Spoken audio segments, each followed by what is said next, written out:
It's easy to assume that avoidant partners, those who pull away, go silent, or seem emotionally distant, are drawn only to people who don't challenge them, but the truth is far more surprising. Deep down, even avoidant partners crave connection. They just fear being consumed by it. And what actually attracts them isn't what most people think. It's not the endless reassurance, the chasing, or the emotional caretaking. What draws them in is the energy of someone who is calm, self-assured, and whole, with or without them. Avoidant individuals often grew up in environments where closeness felt unsafe, where vulnerability meant loss of control. So when they meet someone who's emotionally grounded, someone who doesn't rush to fill every silence or demand constant validation, it feels safe. Paradoxically, emotional independence becomes the magnet.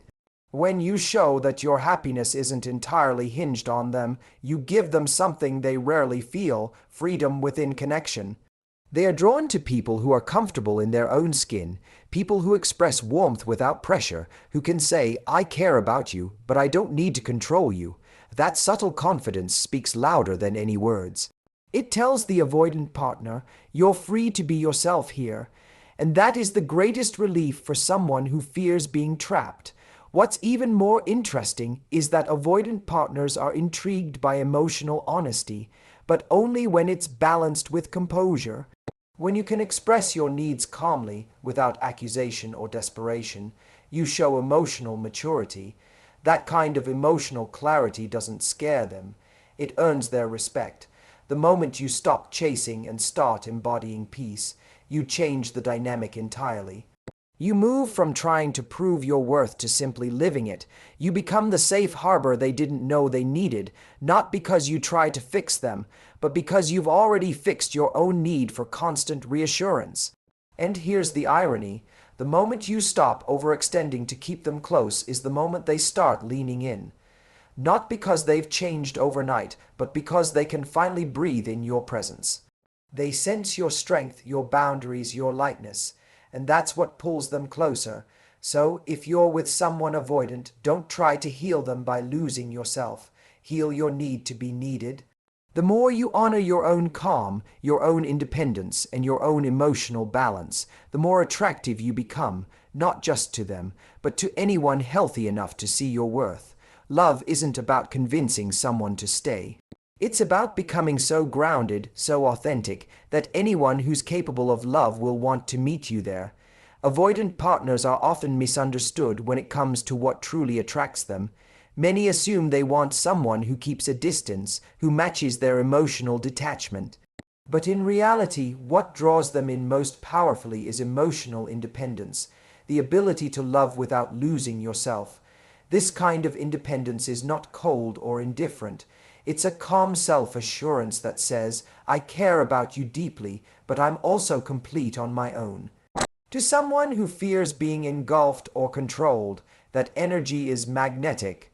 Avoidant individuals are often sensitive to emotional demands because they grew up associating closeness with pressure.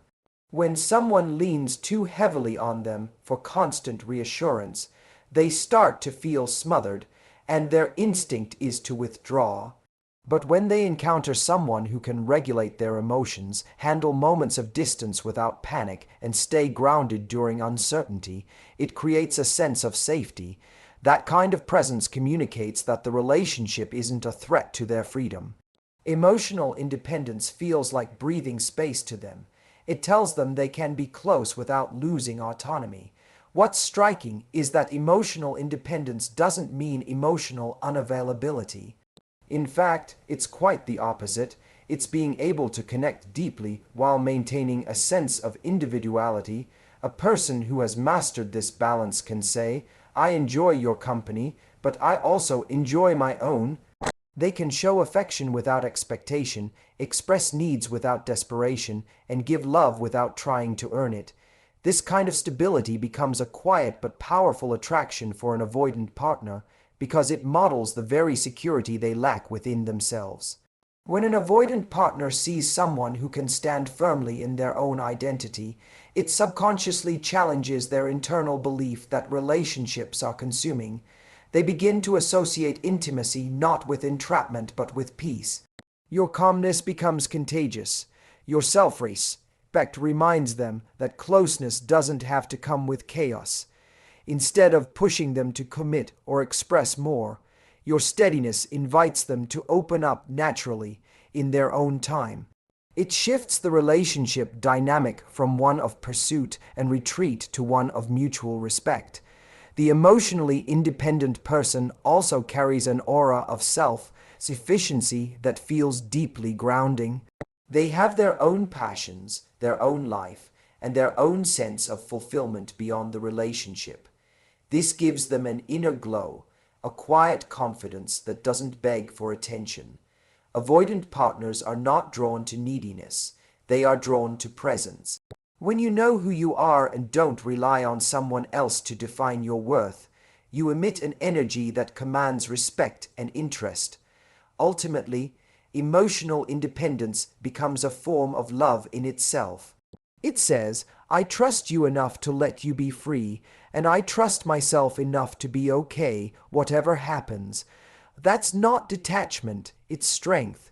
It's the kind of love that allows both people to breathe, to grow, and to choose each other out of desire, not dependence. For someone with avoidant tendencies, that's not just attractive, it's liberating. Avoidant partners are often misread as people who fear love itself, but that's not entirely true. They don't fear connection, they fear losing themselves within it.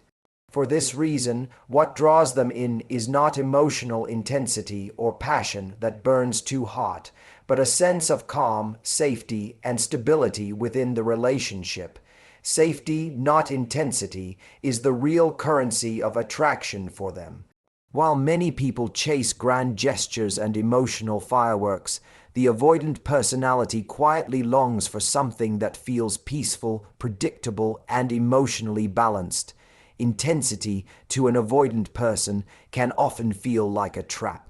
They may associate emotional highs with the risk of losing control, and emotional demands with a fear of being suffocated. When someone comes into their life with an energy that is steady and composed, someone who doesn't rush, doesn't demand constant reassurance, and doesn't push for vulnerability before it feels natural, that presence becomes irresistibly soothing. It creates an emotional environment where they can breathe, reflect, and slowly build trust. Avoidant individuals are often hyper, aware of emotional pressure. They tend to withdraw not because they don't care, but because they sense expectations they're not ready to meet. They pull back when things feel too intense or when they fear they might disappoint their partner. So, when someone brings emotional calmness to the table, someone who doesn't panic when space is needed, who respects boundaries, and who can sit in the quiet moments without anxiety, it sends a powerful signal, you are safe with me. That kind of energy makes the avoidant partner want to stay, even if they can't always articulate why. Safety in this context doesn't mean dullness or emotional distance. It means a stable emotional rhythm, a partnership that feels like home instead of a battlefield. It's about understanding that genuine attraction doesn't have to come from chaos or constant drama. A peaceful relationship can be just as passionate, but its fire burns more steadily. Avoidant partners begin to feel drawn toward people who make them feel calm rather than those who make them feel anxious or obligated. This sense of safety also gives them permission to open up in ways they normally wouldn't. When they don't feel judged or chased, their natural defenses soften. They start sharing more, engaging more, and showing vulnerability, not because they were forced to, but because the emotional environment made it possible. A partner who embodies peace helps them discover that intimacy can be chosen freely, not something that threatens their independence.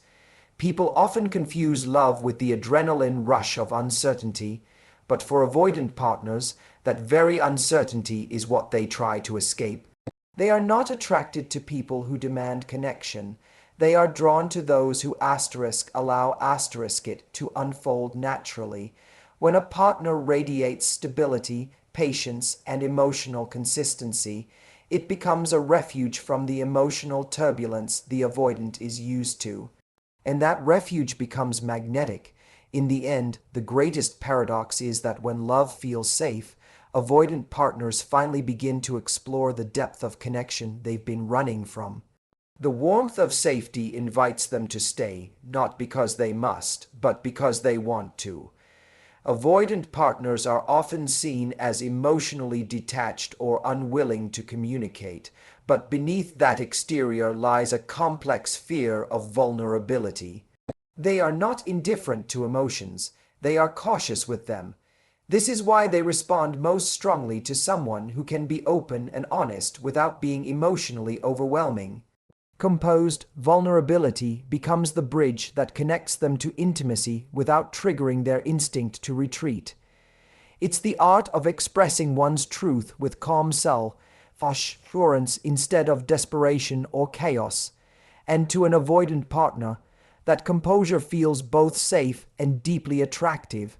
When someone approaches them with emotional honesty that's balanced and grounded, it sends a clear message. You can handle your emotions without needing me to fix them. This is crucial for an avoidant person who often feels anxious about being responsible for another's feelings. They tend to pull away when they sense emotional volatility, not because they don't care, but because they feel unequipped to manage that intensity. A partner who can say, "I feel hurt," or "I need closeness," in a calm and centered tone, demonstrates emotional maturity, something avoidant partners deeply respect, even if they can't immediately reciprocate it. Composed vulnerability also teaches them that emotions aren't dangerous. When they see someone handle disappointment, affection, or even conflict with grace, it challenges their internal belief that emotional expression always leads to loss of control or rejection.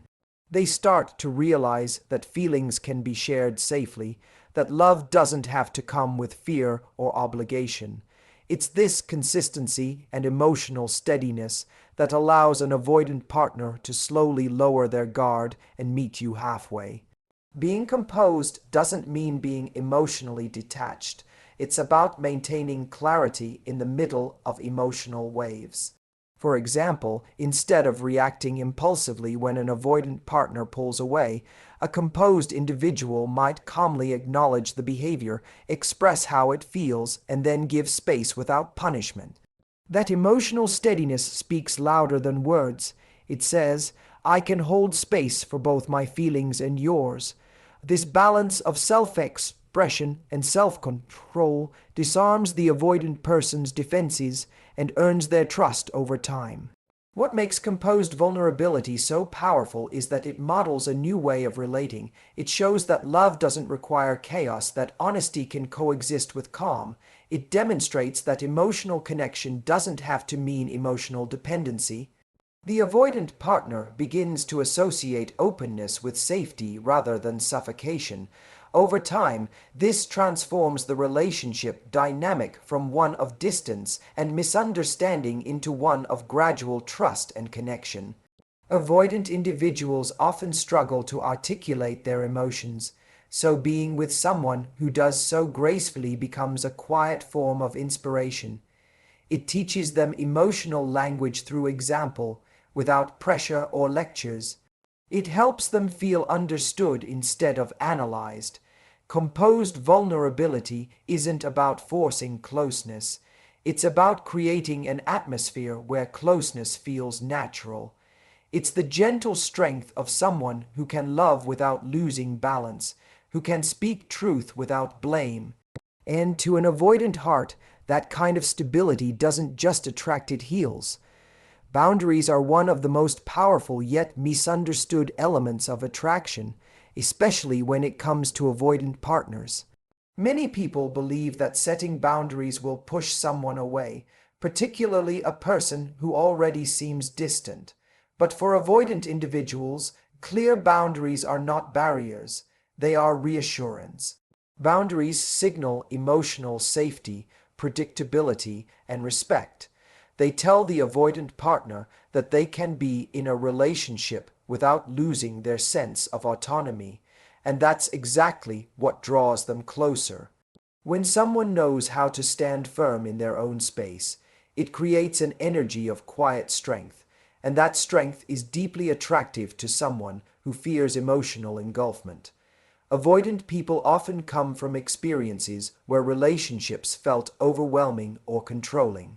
They learned, consciously or unconsciously, that love can sometimes mean losing independence. So, when they meet someone who respects their space, honors their individuality, and doesn't chase after every withdrawal, it disarms their defenses.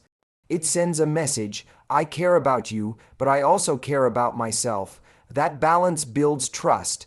It shows that the relationship is built on choice, not control, and that's something an avoidant person values above almost anything else. Boundaries are not walls, they are frameworks for healthy connection. They define what's acceptable, what's not, and how both people can coexist without overstepping each other's emotional limits. For an avoidant partner, boundaries help them understand that they can have intimacy without the fear of being consumed. When a person is able to say no without guilt, express their needs clearly, and still remain kind and available, it creates an emotional landscape that feels safe and predictable. That predictability soothes the avoidant person's anxiety about closeness, making it easier for them to stay engaged. A person without boundaries, on the other hand, often triggers an avoidance discomfort. When love feels like obligation or emotional chaos, the avoidant instinctively distances themselves. They equate a lack of structure with emotional danger. So when they encounter someone who can hold their own, who doesn't crumble under rejection or chase validation, it shifts their entire perception of intimacy. It shows them that relationships can exist where both people are equals, neither dominating nor submitting. Boundaries also convey self-respect, and that is irresistibly magnetic. When someone respects themselves enough to uphold their standards, it communicates inner stability.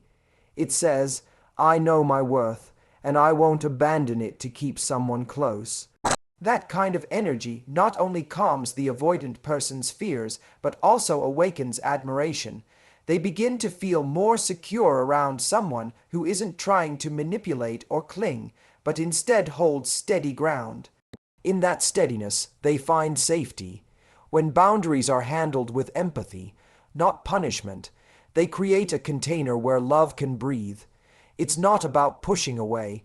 It's about defining closeness in a way that feels sustainable. Avoidant partners respond to this because deep down they want connection. They just don't want to feel trapped inside it. Boundaries give them the freedom to choose closeness willingly. And paradoxically, the more freedom they feel, the more naturally they want to stay. Wholeness is one of the most powerful forms of attraction, especially when it comes to relationships with avoidant partners. Avoidant individuals often feel drawn to people who radiate a quiet sense of completeness, those who aren't looking for someone to fill a void, but rather to share a full life with. This kind of self-sufficiency feels safe to them. It communicates that love in this space isn't about dependency, it's about choice. When a person embodies wholeness, they create a magnetic presence that doesn't demand, doesn't chase, and doesn't pressure, it simply invites. That invitation feels effortless and genuine, and that's what makes it so compelling to someone who fears emotional enmeshment. Avoidant partners often carry a deep-rooted fear of being needed in ways they cannot sustain. They tend to retreat when they sense someone relying on them for constant emotional stability or self-worth. But when they meet someone who has already built that foundation within themselves, someone who is emotionally grounded, self-aware, and secure, it completely changes the dynamic. The relationship shifts from being about survival to being about enrichment. They start to see that love doesn't have to drain. It can actually expand their world. Wholeness doesn't mean never needing anyone or never showing vulnerability. It means having a strong relationship with yourself first.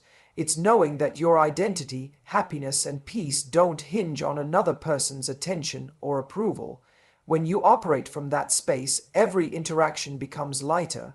You can give freely because you're not giving from emptiness. You're giving from overflow.